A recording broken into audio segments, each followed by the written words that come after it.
Artificial intelligence and the future of power, ये आज के हमारे शो का टॉपिक है। इनफैक्ट ये एक बहुत ही बढ़िया किताब है और लिखी है जनाब राजीव मल्होत्रा साहब ने। ये ना सिर्फ आज की डिस्कशन है बल्कि कल की भी डिस्कशन है। मैं वेलकम करता हूं जनाब राजीव मल्होत्रा जी का, इस वक्त न्यू जर्सी से हमारे साथ वीडियो लिंक पर जुड़े हुए हैं। सर वेलकम आपका। और इतनी बढ़िया और इतनी भरपूर और चौंका देने वाली और छक्के छुड़ा देने वाली आपने किताब लिखी है। ये सर ऐसी किताब है, मैं सच्ची बात है कभी पढ़ रहा हूँ और मुझे एहसास हो रहा है कि इसको तो कोई भी शख्स एक नशिस्त में पढ़ ही नहीं सकता, चूँकि इसमें समझने वाली चीज़ें बहुत हैं।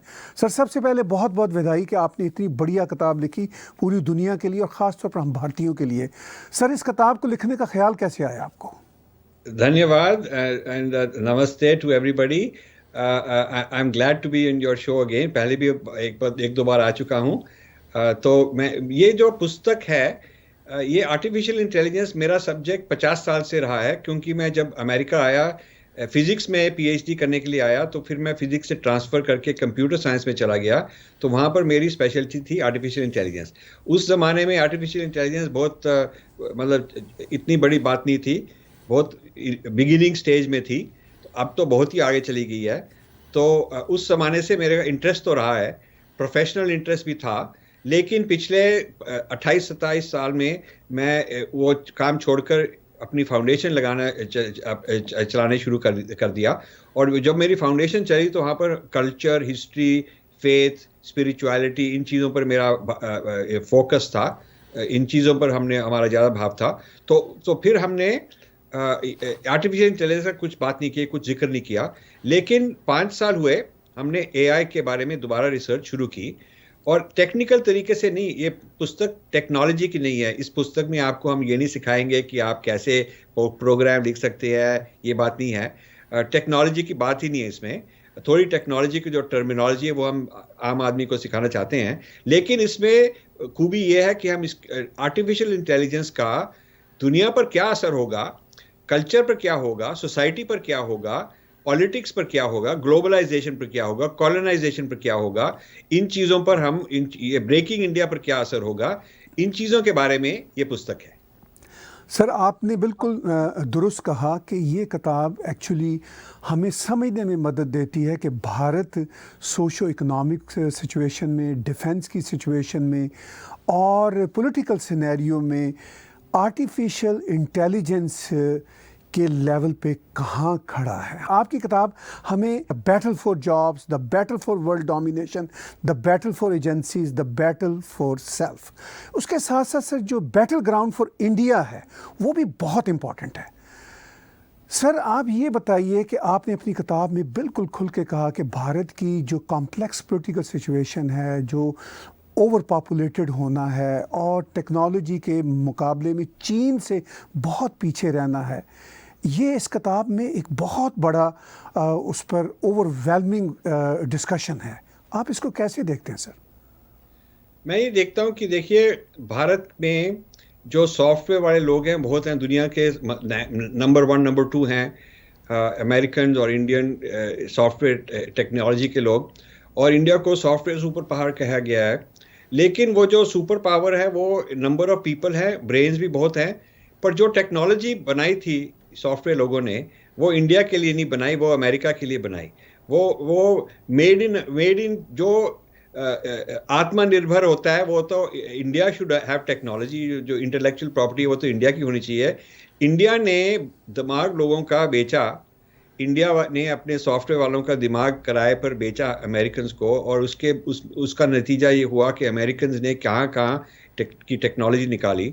अब अमेरिका में आप किसी भी हाईटेक कंपनी में जाओ, सिलिकॉन वैली की हो, चाहे फार्मास्यूटिकल हो, चाहे बैंकिंग हो, चाहे नेशनल डिफेंस कंपनीज हो, चाहे नासा हो, जैसे भी कंपनी हो, टेक्नोलॉजी तो जो है जो माइक्रोसॉफ्ट के लोग हैं, एप्पल के लोग हैं। जहाँ भी जाओ, जहाँ पर ये हाई टेक्नोलॉजी के सबसे एडवांस्ड काम हो रहा है, उसमें इंडियंस का दिमाग है। इंडियंस बहुत ज़्यादा लोग हैं और सीनियर जॉब्स में हैं। लेकिन इंडिया में ये टेक्नोलॉजी का इंडिया को लाइसेंस करनी पड़ती है टेक्नोलॉजी अमेरिकन कंपनी से। अब ये देखिए शर्म की बात है कि जो इंडिया कितने करोड़ों रुपए का एक राफेल जेट लेती है, और उस राफेल जेट में आर्टिफिशियल इंटेलिजेंस की टेक्नोलॉजी के कारण ही वो इतना महंगा है, और जो इंडिया कितनी एडवांस्ड चीज़ें ले रही है, और कितना पैसा ये फेसबुक ने कमाया है, गूगल ने कमाया है, ये लोगों ने कमाया है, और इंडिया में सबसे ज़्यादा वहाँ पर यूज़र्स भी हैं। लेकिन ये जो टेक्नोलॉजी के मालिक हैं ये इंडियन नहीं हैं, ये टेक्नोलॉजी के मालिक जो हैं वो विदेशी लोग हैं। तो इंडियन लोग नौकरी कर रहे हैं, और उस नौकरी के साथ, उस नौकरी के कारण अमेरिकन को खूब पैसा मिल रहा है। ये करीब शर्म की बात है ना। ये तो हमारे लोग जो हमारे इंडिया में कहते हैं कि we should be very proud कि हमारे पास फेसबुक के कितने लोग हैं, इतने 100 मिलियन हैं, हमारे पास व्हाट्सएप के कितने करोड़ों लोग हैं, हाँ, जो यूजर्स हैं। लेकिन उसका मालिक तो वही है ना, हम तो उसका इस्तेमाल कर रहे हैं, हम तो उसके कस्टमर हैं। तो मतलब आपका ये आपकी टेक्नोलॉजी है, आपकी इंटेलेक्चुअल प्रॉपर्टी है, और हम उसको इस्तेमाल कर रहे हैं, तो वो वाह जो हो रही है वो तो आपकी होनी चाहिए ना, क्योंकि जो हम तो आपके कस्टमर हैं। तो ये हमारे को किसी ने समझाया नहीं, कह रहे भैया ये तो टेक्नोलॉजी हमारे को होनी चाहिए, हमारे दिमाग से ये लोग बना रहे हैं टेक्नोलॉजी और फिर हमको बेच रहे हैं। और ये जो कहानी है कि इंडिया की टेक्नोलॉजी और साइंस और नॉलेज हज़ारों साल से लोग ले ही जा रहे हैं, और फिर अपने आप को अपना बनाकर हमको दोबारा बेच रहे हैं। तो ये अभी काम चल रहा है। तो इसलिए हमने ये पुस्तक लिखी कि ऐसे काम से तो हम पीछे रह जाएंगे, ऐसे काम तो हम लोगों को अपने एक तरह की हम नौकर बन रहे हैं उनके। चाहे कोई छोटा मोटा नौकर हो जो गांव से आया है, जो मिस्त्री है, या कोई बहुत बड़ा नौकर हो जो $100 मिलियन सैलरी लेता है तो नौकर ही ना। चाहे वो सुंदर पिचाई हो जो चेयरमैन गूगल का सीईओ है, चाहे वो सत्या नडेल हो माइक्रोसॉफ्ट का हेड जो है, लेकिन है तो वो नौकरी कर रहे हैं ना। चाहे उसको 100 मिलियन मिलते हों, तो पर लेकिन वो मालिक तो नहीं है ना। जो मालिक है, शेयर होल्डर हैं, वो तो अमेरिकन ही है, या यूरोपियन है, या चाइनीज हैं। तो इंडियंस ने अपना दिमाग ऐसे बेच दिया है। तो और ये बेचने के साथ कुछ मिडिल मैन ने बहुत पैसा कमाया। मैं कोई टीसीएस में हो, चाहे कोई इन्फोसिस में हो, चाहे कोई ये महिंद्रा एक्सपोर्ट वाले में हो, चाहे जिसमें ऐसे जो 8-10 मेजर कंपनीज हैं जिनके मालिकों ने बिलियंस ऑफ डॉलर्स बनाए हैं। इसीलिए बनाए हैं क्योंकि उन्होंने इंडियंस को पकड़कर, जो दिमाग वाले इंडियंस हैं, पढ़े लिखे इंडियंस हैं, उनको बेच दिया और वो पैसा बनाया उन्होंने। लेकिन इंडिया का फायदा नहीं हुआ। इंडिया टेक्नोलॉजी वो नहीं, इंडिया का ओनर टेक्नोलॉजी नहीं है, हमको किसी और से किराए पर वापस लेनी पड़ती है टेक्नोलॉजी। तो ये शर्म की बात है, और ये कोई कहना चाहता नहीं, कोई ये सुनना चाहता नहीं, लेकिन मैं सुनाना चाहता हूँ। सर, आपने कहा कि आप ये हकीकत उनको बताना चाहते हैं, अपने ही भारतीय बहन भाइयों को, ताकि उनको झंझोड़ा जाए और वो इस तरफ सोचें। यही सर हमारा टैग टीवी का इनिशिएटिव है, बीट्स भारत एजुकेशन और टेक्नोलॉजी सीरीज़। हम उसी में ये बातचीत आज आपके साथ कर रहे हैं कि हम भी चाहते हैं कि एक अवेयरनेस क्रिएट हो। आपका सर तीसरा चैप्टर है इस किताब का, the battle for world domination.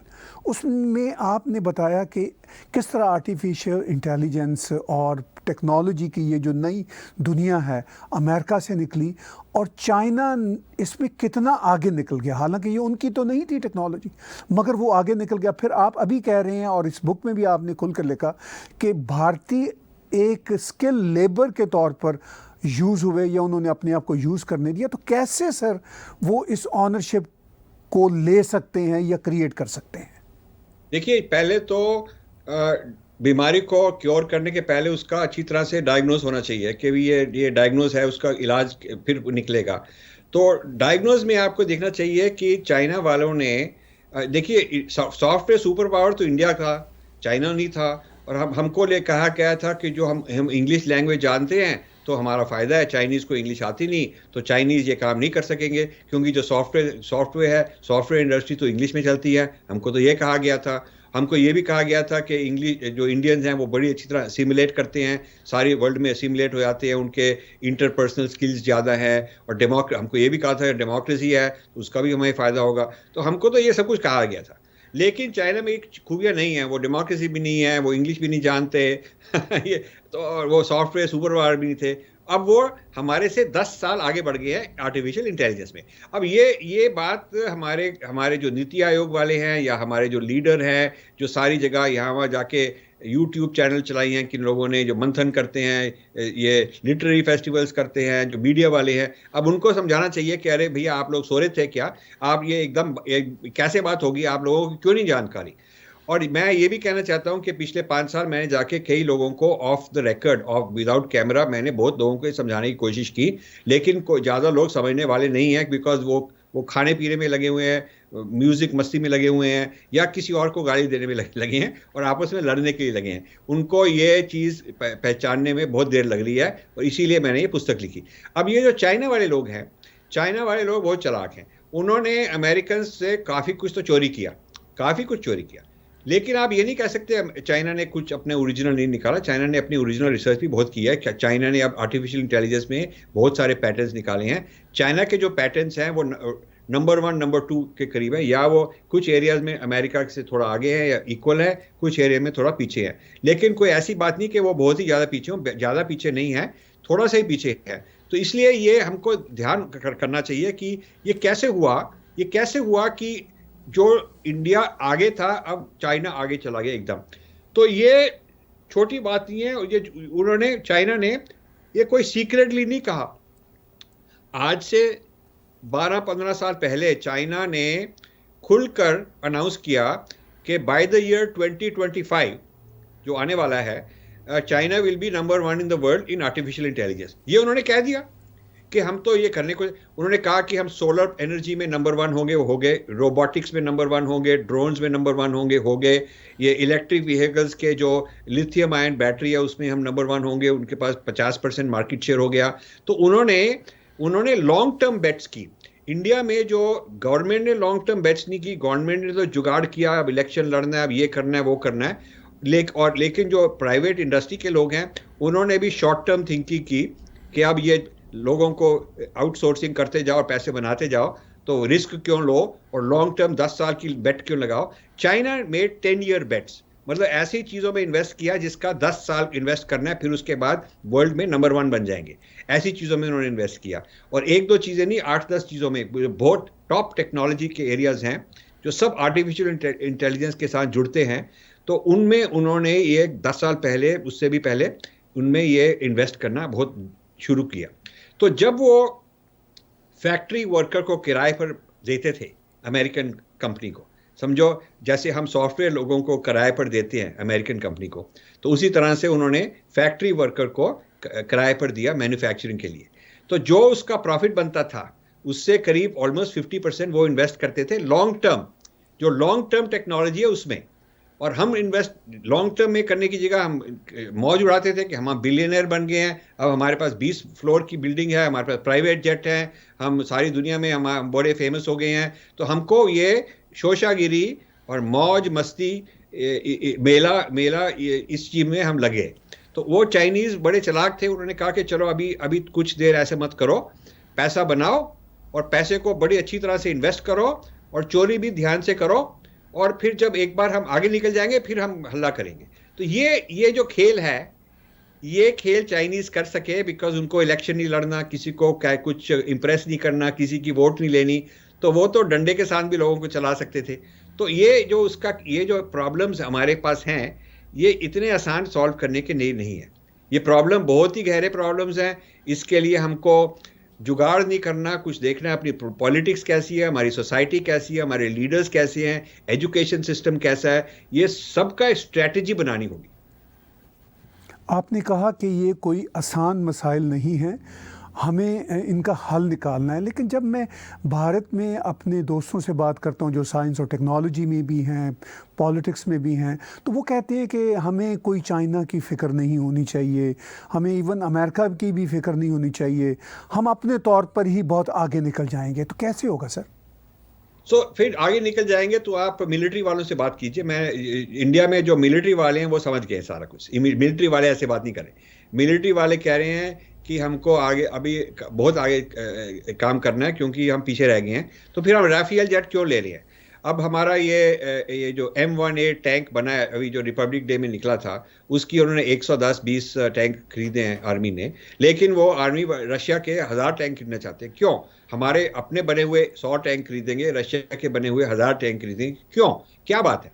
अब ये जो टेक्नोलॉजी वाले लोग हैं, ये ऐसी बात नहीं सुनना चाहते। अब ये एवियोनिक्स, जो भी हम एयरक्राफ्ट खरीदते हैं, उसमें जो एवियोनिक्स होता है, वो आर्टिफिशियल इंटेलिजेंस, सेमीकंडक्टर्स, इन चीज़ों से भरा होता है, वो हम इजराइल से खरीदते हैं। जेट्स हम फ्रांस से खरीदते हैं, एवियोनिक्स इजराइल से खरीदते हैं। जो स्पेशल गन्स हैं, ये हम रशिया से खरीद रहे हैं। ये शिप्स भी कहाँ से खरीद रहे हैं? तो ये क्यों, ये क्या बात है? आफ्टर ऑल कोई रीज़न होगा ना। आफ्टर ऑल हमको कोई फॉरेन से खरीदना, जो महंगाई से खरीदी जाती है चीज़, तो हमको उसको शौक तो नहीं है ना, हमको वो खरीदनी पड़ती है, इसीलिए हम खरीद रहे हैं। और फिर ये कहना आसान है कि हम सब कुछ कर सकते हैं, लेकिन आप ये बताएं, अब ये जो सबसे ज़्यादा $1 ट्रिलियन मार्केट वैल्यू की जो कंपनीज हैं, उनमें से ये गूगल है, ये एप्पल है, ये माइक्रोसॉफ्ट है, अब फेसबुक भी आ रहा है उस कैटेगरी में। ये जो लोग हैं, अब हम ये सारे सॉफ्टवेयर से बने हुए हैं। अब हम सबसे बड़े सॉफ्टवेयर सुपर पावर बन गए हैं। तो व्हाई इज इट कि ये जो इस तरह की इकोनॉमी है, इस तरह की इकोनॉमी, हमारा शेयर बहुत छोटा है।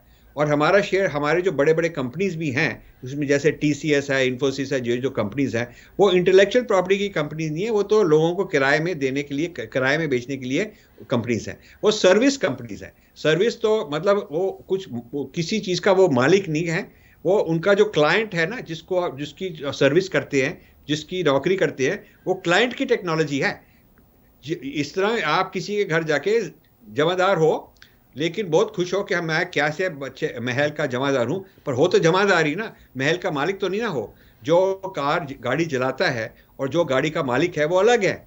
जो सॉफ्टवेयर चलाता है उनकी कंपनी में बैठकर, वो एक तरह का इंसान है, जो उसका मालिक है वो दूसरी तरह का इंसान है।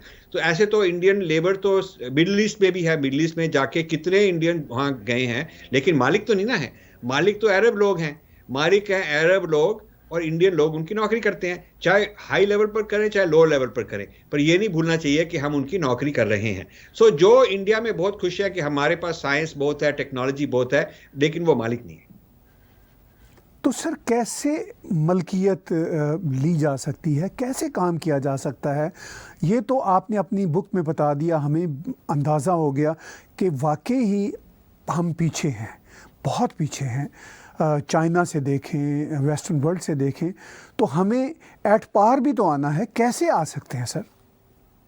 तो पहली बात तो ये है कि हमको ये जो सॉफ्टवेयर एक्सपोर्ट और जो लेबर की एक्सपोर्ट करते हैं, इन लोगों के ऊपर एक रूल होना चाहिए कि जो भी प्रॉफिट बना रहे हैं, उसका 1% एडवांस टेक्नोलॉजी में इन्वेस्ट किया जाए।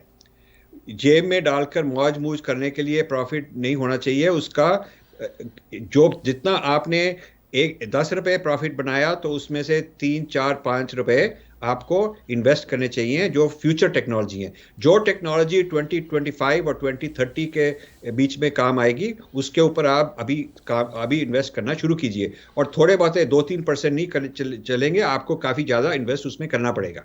ये हमारे लोग नहीं करने को तैयार, बिकॉज दे वांट कि अरे भैया अभी मौज उड़ाओ, तो आबादी बहुत है, बहुत लोगों को पकड़ो और रेंट करो, अमेरिका भेज दो। सिर्फ वीज़ा लेने की बात है, और जो ठीक गवर्नमेंट आएगी हमको वीज़ा भी मिल जाएगा। नहीं तो किसी ना किसी तरह से पब्लिक रिलेशंस के साथ, लॉबी के साथ थोड़ा वीज़ा निकालो और भेज ही जाओ।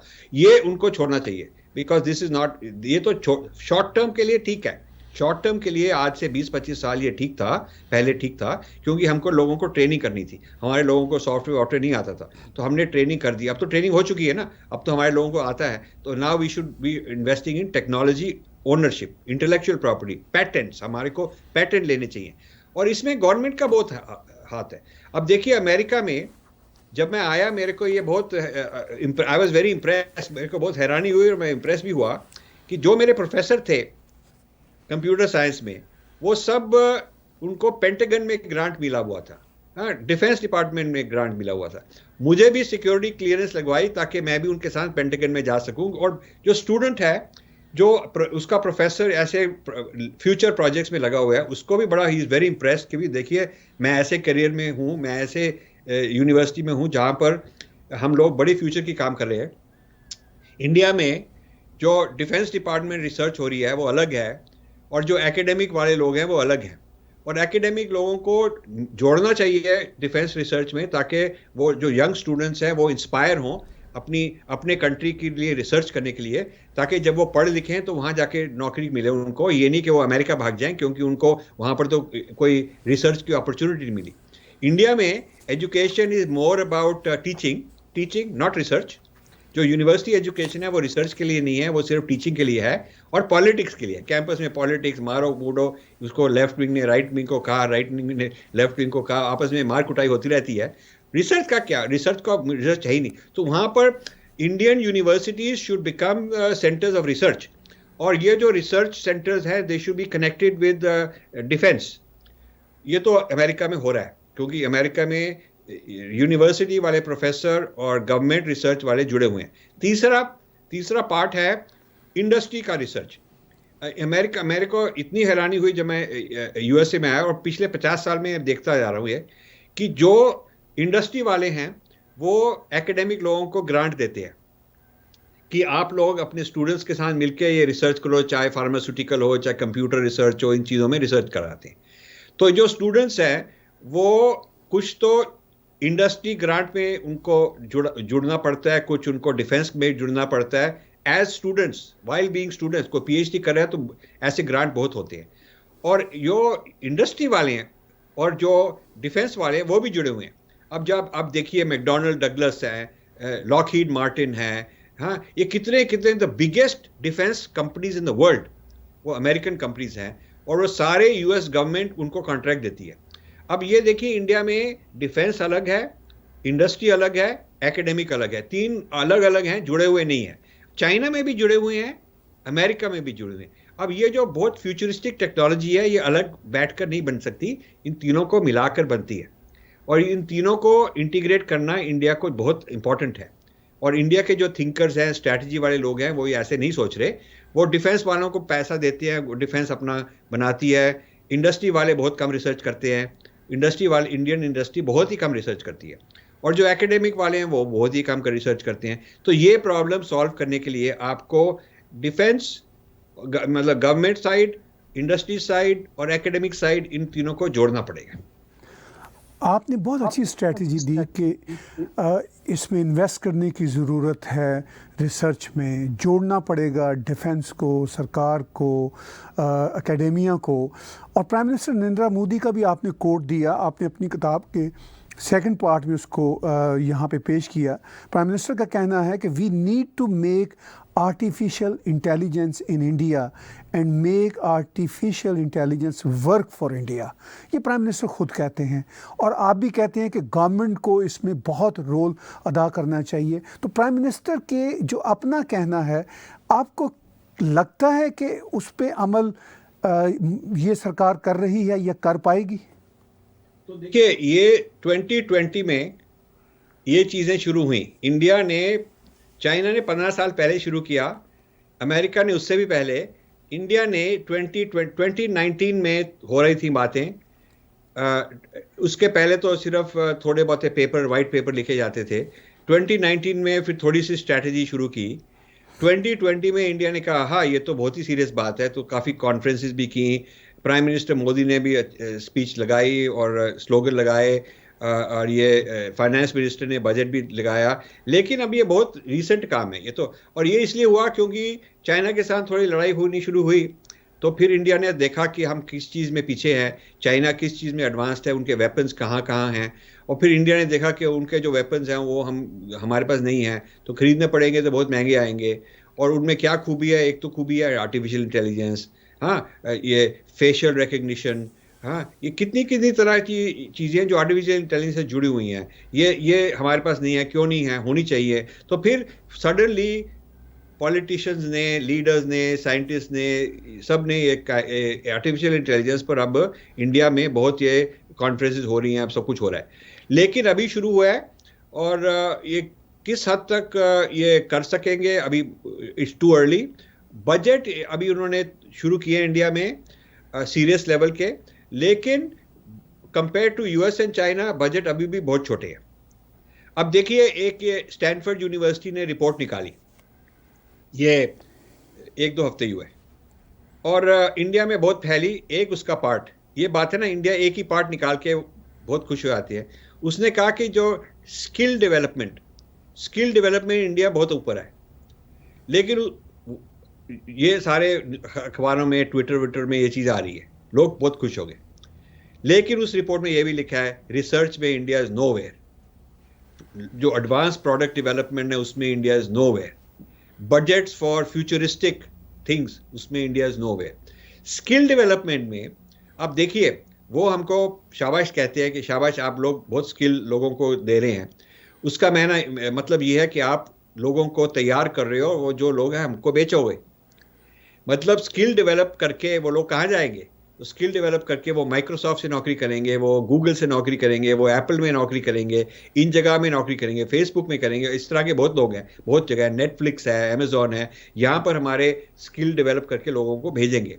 तो उससे हमारा क्या फ़ायदा होगा? उन लोगों का तो फ़ायदा होगा, मैं मानता हूँ मिडिल क्लास के कुछ जो टॉप लोग हैं उनका तो फ़ायदा होगा, उनको अच्छी नौकरी मिलेगी, उनकी लाइफ अच्छी बन जाएगी, वो तो अमेरिका में आके सेटल कर जाएंगे, वो तो ठीक बात है, नोबडी कैन डिनाई कि उनका हक है, they can do whatever they want, ठीक है। लेकिन वो उसको आप यू कैन नॉट से कि इससे इंडिया आगे बढ़ेगा, इससे इंडिया आगे नहीं बढ़ेगा। स्किल डेवलपमेंट का फायदा तब होगा इंडिया को जब वो स्किल वाले जो लोग हैं उनको इंडिया में हायर किया जाए, इंडिया में रिसर्च किया जाए, उनको इंडिया में बजट दिया जाए। जैसे इंडिया में स्पेस प्रोग्राम बहुत अच्छा है, अब देखिए स्पेस प्रोग्राम इंडिया में बहुत अच्छा है, एटॉमिक एनर्जी प्रोग्राम बहुत अच्छा है, तो इस तरह से वाई नॉट आर्टिफिशियल इंटेलिजेंस। तो मैंने तो ये प्रपोज किया, जैसे एटॉमिक एनर्जी कमीशन है, स्पेस कमीशन है, उसी तरह से एक आर्टिफिशियल इंटेलिजेंस कमीशन होनी चाहिए। अब देखिए गूगल का जो सीईओ था Eric Schmidt, he is a billionaire worth tens of billions, he is one of the pioneers in artificial intelligence, Google. तो उसने काफी साल पहले ही लेफ्ट गूगल और कन्विंस द यूएस गवर्नमेंट कि एक नेशनल सिक्योरिटी लेवल पर रिपोर्टिंग टू द प्रेसिडेंट एक आर्टिफिशियल इंटेलिजेंस कमीशन होनी चाहिए। तो उस कमीशन का नाम है national security commission on artificial intelligence, national security commission on artificial intelligence, ये उस लेवल की बात है। अब ये मार्च 1 के करीब, मतलब with in last few days, last few weeks, उनकी एक 850 पेज की रिपोर्ट निकली कि ये रिपोर्ट के अनुसार उन्होंने सारा हिसाब दिया कि अमेरिका में क्या हो रहा है, कहाँ आगे है, कहाँ पीछे है, चाइना कहाँ है, किस एरिया में हमको रिसर्च करनी चाहिए, कहाँ हमको इन्वेस्ट करना चाहिए। और ये इसको ब्लूप्रिंट है। ये पहले उन्होंने 2020 में भी निकाला था, 2 निकाले थे, उसके बाद 2019 में भी निकाला था। वो अभी जो स्ट्रेटेजिक थिंकिंग है सारे कंट्री के, मिलिट्री वालों के लिए, गवर्नमेंट वालों के लिए, प्राइवेट इंडस्ट्री, एकेडमिक, सब लोगों के लिए जो उन्होंने एक नक्शा बनाया है। अब ऐसा नक्शा पहले तो तैयार करना चाहिए ना। अब देखिए जो तैयार करने वाले इंडिया में हैं उनका ऑफिशियली तो नीति आयोग है, जो प्लानिंग कमीशन जो कहलाती थी, पर उसमें कोई इतने पावरफुल लोग मेरे को नहीं नजर आए। उसमें कुछ इकोनॉमिस्ट हैं, और जो इकोनॉमिस्ट हैं वो भी नहीं समझे कि ये जो आर्टिफिशियल इंटेलिजेंस और इसका इकोनॉमिक्स का क्या ताल्लुक है। उनको भी अभी दे थिंक ये तो कोई टेक्निकल आदमी है, बातें कर रहा है, हम तो इकोनॉमिस्ट लोग हैं, वो ऐसे समझ रहे हैं। वो ये नहीं समझ रहे कि जैसे देखिए ब्रिटेन इंडस्ट्रियल रेवोल्यूशन के कारण ही आगे बढ़ा। 200 साल हुए जब ब्रिटेन ने इंडस्ट्रियल रेवोल्यूशन शुरू किया, उसके पहले ब्रिटेन एक गरीब कंट्री था। Britain was a poor country before industrial revolution, और इंडिया वॉज मच रिचर। तो क्योंकि उन्होंने इंडस्ट्रियल रेवोल्यूशन निकाला, एक तरह की artificial intelligence is like industrial revolution, ये आजकल के ज़माने का इंडस्ट्रियल रेवोल्यूशन है, इसका भी ऐसे असर होगा, इतना ही असर होगा। तो क्योंकि ब्रिटेन ने इंडस्ट्रियल रेवोल्यूशन शुरू किया तो वो कॉलोनाइजर बन गए, मालिक बन गए, और इंडिया कॉलोनाइज्ड हो गए, हम नौकर बन गए। और ये इंडस्ट्रियल रेवोल्यूशन के बिना नहीं कर पाते। Britain would not have become world power without industrial revolution, क्योंकि इंडस्ट्रियल रेवोल्यूशन की उनकी इकॉनमी बढ़ी, उसके साथ वो मिलिटराइज कर सके, उसके साथ वो सारी दुनिया को लगा सके, और फिर इंग्लिश लैंग्वेज उन्होंने फैलाई, सब इंग्लिश लैंग्वेज के द्वारा कॉलोनाइज कर दिया। अब देखिए क्या हो गया। तो उस जमाने में जो इंडस्ट्रियल रेवोल्यूशन था उस जमाने में, वो ये था कि पहले तो स्टीम इंजन के साथ फैक्ट्रियां चलाई, ताकि जो फिजिकल बॉडी से नहीं चलानी पड़ी, क्योंकि स्टीम इंजन से ज़्यादा चल सकती थी। उसके बाद उन्होंने बिजली से फैक्ट्रियां शुरू की, जो फैक्ट्री ह्यूमन बीइंग चलाती थी इंडिया में, सारी दुनिया में, अब वो इंग्लैंड में बिजली से ज़्यादा जोर से ज़्यादा तेज चल सकती थी। तो वो इलेक्ट्रिफिकेशन ऑफ फैक्ट्रीज, वो जो इंडस्ट्रियल रेवोल्यूशन बना, उसके साथ देखो सारी वर्ल्ड चेंज होगी, वर्ल्ड ऑर्डर चेंज्ड, कौन गरीब है कौन अमीर है सारी वर्ल्ड में चेंज हो गया। अब artificial intelligence is as powerful as that. अब जो इकोनॉमिस्ट ये नहीं समझता वो कैसा बेकार इकोनॉमिस्ट है ना। जो बेकार का इकोनॉमिस्ट है वही कहेगा भी मैं तो इकोनॉमिस्ट हूँ, मुझे इनके बारे में क्या पता, वो तो फजूल का इकोनॉमिस्ट हो गया। अब ये इंडिया में ऐसे इकोनॉमिस्ट बहुत हैं। मैंने सरकारी इकोनॉमिस्ट से भी बात की, उनको भी आर्टिफिशियल इंटेलिजेंस का कुछ नहीं पता, सिर्फ उनको नाम आता है कि भी ये बहुत बड़ी चीज़ है, तो किसी भाषण में बोल देना चाहिए। कुछ मेरे को जो पॉलिटिकल लोग हैं, बड़े फेमस इकोनॉमिस्ट हैं, कुछ हिंदुत्व से जुड़े हुए जो इकोनॉमिस्ट हैं, मैंने कईयों से प्राइवेट बात की है कि उनको कोई आर्टिफिशियल इंटेलिजेंस के बारे में कुछ खास मालूम नहीं है।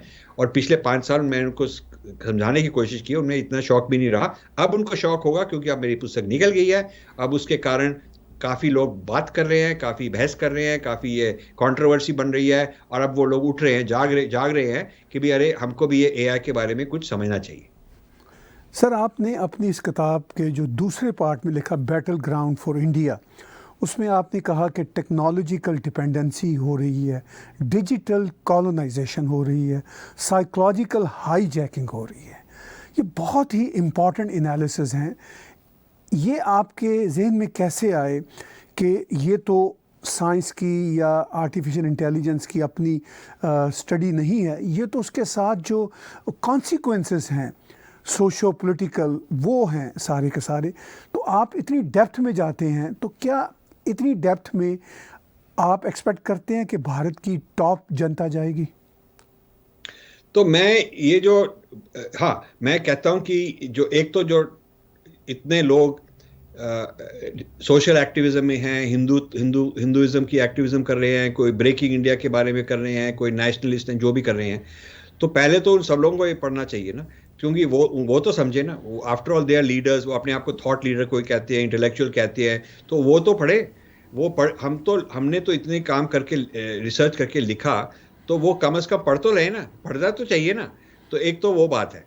सेकेंडली बात है, जो आम आदमी है उसके लिए हमने हर एक तो 25 पेज का समरी चैप्टर लिखा जो सिंपल लैंग्वेज में, और फिर हर एक चैप्टर के पहले एक पेज थोड़ी बुलेट पॉइंट समरी दी, ताकि जो पूरा नहीं पढ़ना चाहता, थोड़ा बहुत पढ़ना चाहता है, वो वैसे पढ़ सके।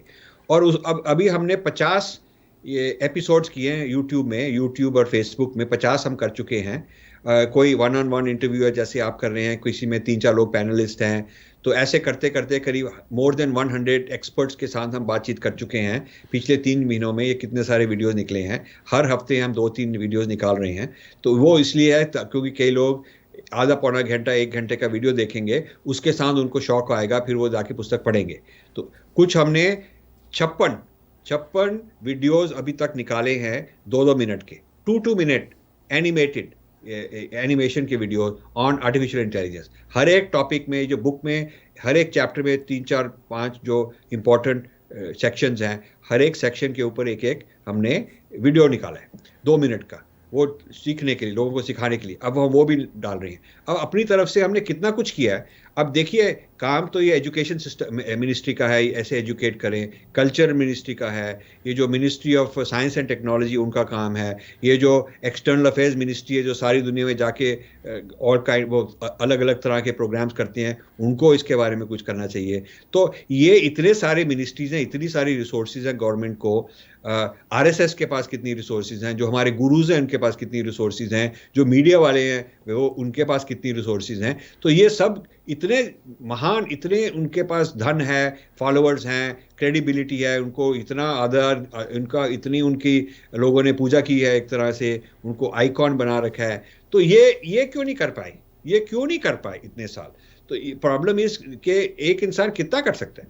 अब देखिए, मैंने खोज कर निकाला है कि ये समझाऊं तो सही ना, कुछ लोग तो समझेंगे। अब ये पुस्तक जो है ये वॉल्यूम 1 है। अब मैं एक वॉल्यूम में छोड़ूंगा नहीं, अब मेरी दूसरी वॉल्यूम निकलेगी, तीसरी वॉल्यूम निकलेगी, उसमें और मैं और ज़्यादा कुछ बताऊंगा कि इसका क्या इलाज है, क्या करना चाहिए।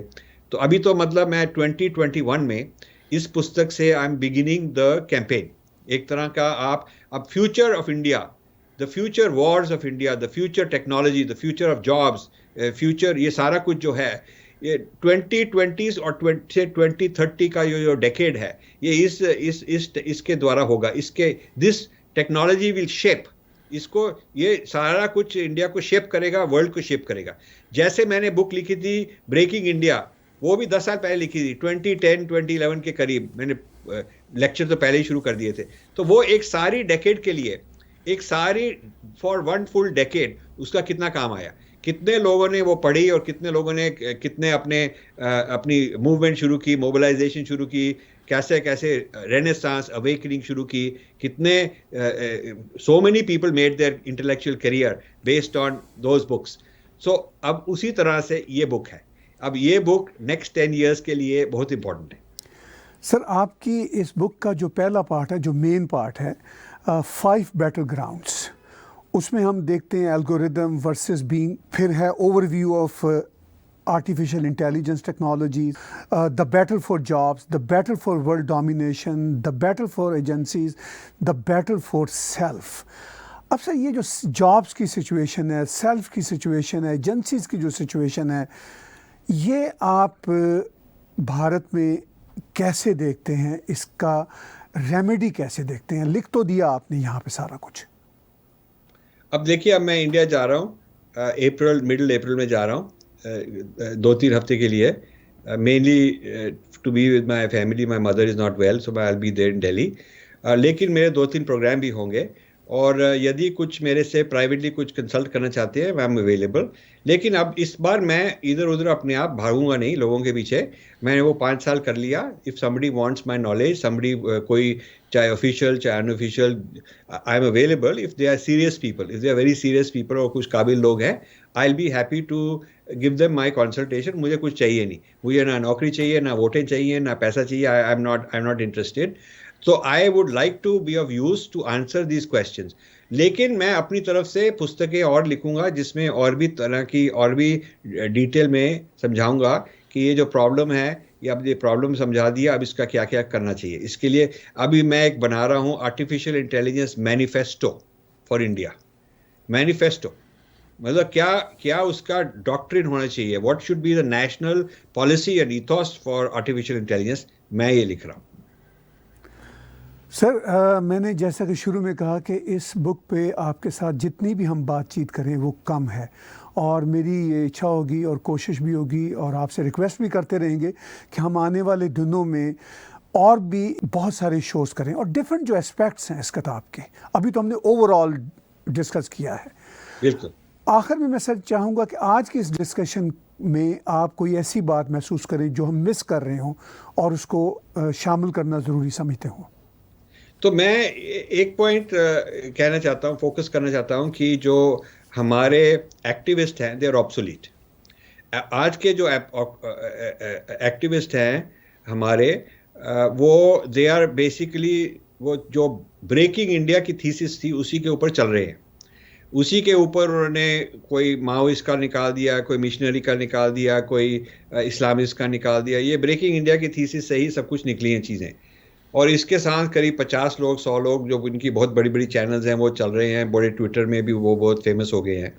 लेकिन वो सब अब ऑब्सोलीट है, क्योंकि जो उनकी नॉलेज है वो 10 साल 15 साल पहले की नॉलेज है, फ्यूचर की नॉलेज नहीं है।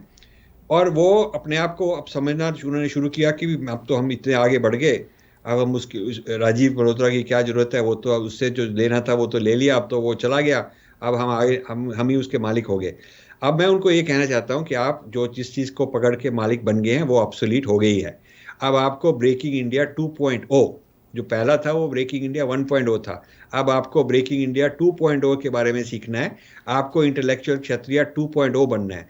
आपको जो सिपॉयज हैं वो सिपॉयज 2.0 सिपॉयज हैं, जो हमारे अगेंस्ट हैं वो 2.0 बन गए हैं। वो सिपॉयज सब अपग्रेड हो गए हैं ये नई टेक्नोलॉजी के साथ। ये जो नई टेक्नोलॉजी है ये ट्विटर के पास है, फेसबुक के पास है, गूगल यूट्यूब के पास है, इस तरह बड़े बहुत सारे लोगों के पास है।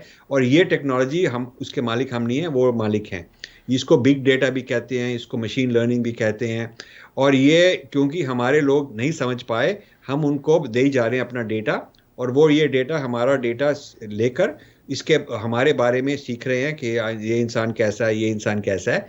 और हमको मैनिपुलेट कर रहे हैं। इसको हम लॉस ऑफ एजेंसी कह रहे हैं। एजेंसी मतलब जो मेरी फ्रीडम है, जो मेरी चॉइस है, वो संभाल रहे हैं, वो मेरी चॉइस संभाल रहे हैं। हाँ, तो ये जो प्रॉब्लम है बहुत गहराई का प्रॉब्लम है। आई एम वेलकमिंग कि ये जितने भी अब लीडर पैदा हुए हैं हमारे एक्टिविज्म के, हमारे उनको if they are interested they should contact me, they should contact me. I will be happy to explain to them. I will be happy कि आप भी हमारे साथ मिलें और हम इकट्ठे होकर ये बात आगे ले जाएं। Only few people have shown interest, I have accepted, मतलब काफ़ी लोग हैं जो ऐसी बात करना चाहते हैं, लेकिन आई फील कि वो सुपरफिशियल हैं, वो ज़्यादा वो सेंसेशन से बात करना चाहते हैं, वो गहराई से बात नहीं करना चाहते। सो जिन से मैंने डिस्कशन किया है, अभी 5-6 लोग तो अपने धर्म से जुड़े हुए जो हैं उनके साथ ये काफ़ी मैंने डिस्कशन किया है, और कम से कम 10 यूथ ग्रुप्स जो यंग लोगों के स्टूडेंट्स हैं, कॉलेज स्टूडेंट्स हैं, स्कूल स्टूडेंट्स हैं, उन्होंने ये पुस्तक को बहुत ध्यान से पढ़ा है, उनसे मैंने डिस्कशन किया। और बाकी डिस्कशन मेरे उन लोगों से हुए हैं जो बहुत सब्जेक्ट मैटर एक्सपर्ट हैं आर्टिफिशियल इंटेलिजेंस में, या साइंटिस्ट हैं, या वो कोई वेंचर कैपिटलिस्ट हैं इस चीज़ में, इंडस्ट्री में हैं, या गवर्नमेंट पॉलिसी में हैं, चीफ साइंटिफिक एडवाइज़र से हमने ये डिस्कशन किया, एटॉमिक एनर्जी कमीशन के चेयरमैन से किया, इस तरह के लोगों से हमने किया। तो अब ये बात, इसमें कोई डाउट नहीं रहा, it has been stamped, approved, endorsed by the most important experts in India. वो कर चुके हैं ये। हाँ, अब आप you can see my videos, तो जो एक्सपर्ट एंडोर्समेंट है उसकी कोई कमी नहीं रही। हाँ, तो जो एक्सपर्ट्स नहीं हैं, जिनको इसके बारे में सीखना चाहिए, they should not wait. They should buy this book, they should read this book, and then they should see how they can help. बहुत बहुत शुक्रिया सर, हम बहुत शुक्रगुजार हैं कि आज आपने हमें वक्त दिया, और हम आने वाले दिनों में भी आपका वक्त लेते रहेंगे, इसलिए कि ये बुक भी बहुत इम्पॉर्टेंट है और आपके व्यूज़ भी हमारे लिए बहुत इम्पॉर्टेंट हैं। तो मैं लोगों को ये कहना चाहता हूँ कि ये बुक की वेबसाइट है www.aiandpower.com, www.aiandpower.com। तो इससे आप उस वेबसाइट पे जाएं and you can buy a copy. Thank you very much sir, बहुत शुक्रगुजार हैं आपके। नमस्ते, थैंक यू जी। बातचीत व्यूअर्स आप सुन रहे थे जनाब रजी मल्होत्रा जी की, उनकी ये बहुत ही इम्पॉर्टेंट किताब है artificial intelligence and the future of power.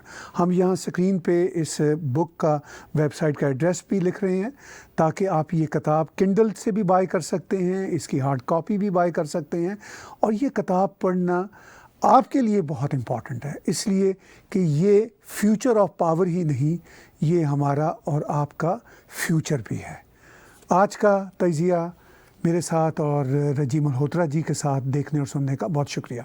The beats for you North America में बसने वाले भारतीयों का एक ऐसा इनिशिएटिव जिसका मकसद भारत की एजुकेशन और साइंस की डेवलपमेंट की बढ़ोतरी में अपना योगदान करना है।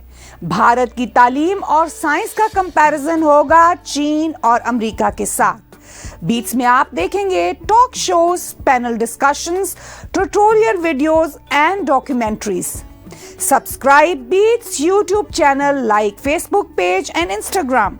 Visit its website thebeatsforyou.com.